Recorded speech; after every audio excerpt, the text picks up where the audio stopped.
Good afternoon. My name is Ken Kutz, and previously I was the judge for Burnett County for 8.5 years. Prior to that, I was the district attorney for 25 years as well. I've been asked to talk a little bit about the meth problem here in Burnett County this afternoon. I've noticed that develop starting back in my district attorney days in the late 90s, and unfortunately it's continued to be a burgeoning problem here in Burnett County. In case you haven't read the papers, it's really becoming the #1 issue for the people here in this community. People are using it in greater and greater numbers. I had criminal intake court as a reserve judge here just a few days ago, and I had a record number, I think, of possession of methamphetamine cases that was far beyond anything that I'd previously seen. People are out there using, and people are getting caught.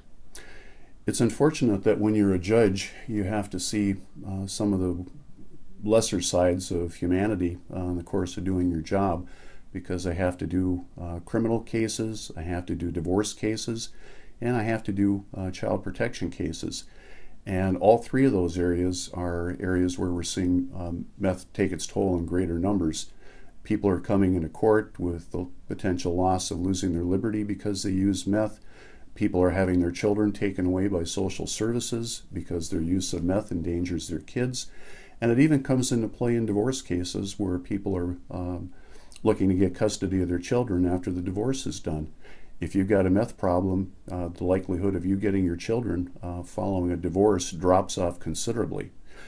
There are treatment options available, although we're struggling even with that nowadays.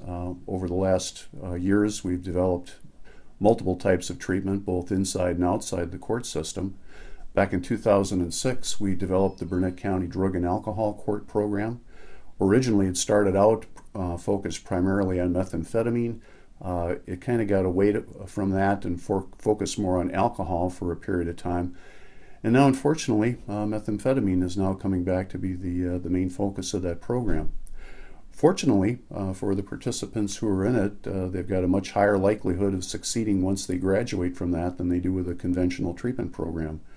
Ordinarily, somebody who goes through what we call a conventional treatment program, their likelihood of succeeding is less than 10%. It's about 3 or 4 times that if you go through the Drug and Alcohol Court Program.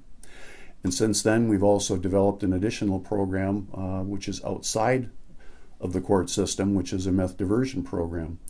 We do use it as a part of the criminal process, but it's also available for other people who want to seek treatment on their own. Like anything else, however, we're limited by the resources we have, and when we first started it, we were worried that we weren't going to get enough. Now we're finding that we may have too many, but it's something we'll work on as we go forward here. The meth is a big problem in the community. We are doing our best to try to get on top of it, and if you're offered the chance, turn it down. Run away screaming, do whatever it is that you have to avoid starting down that road, because the end of it is not a very happy place. Thank you very much.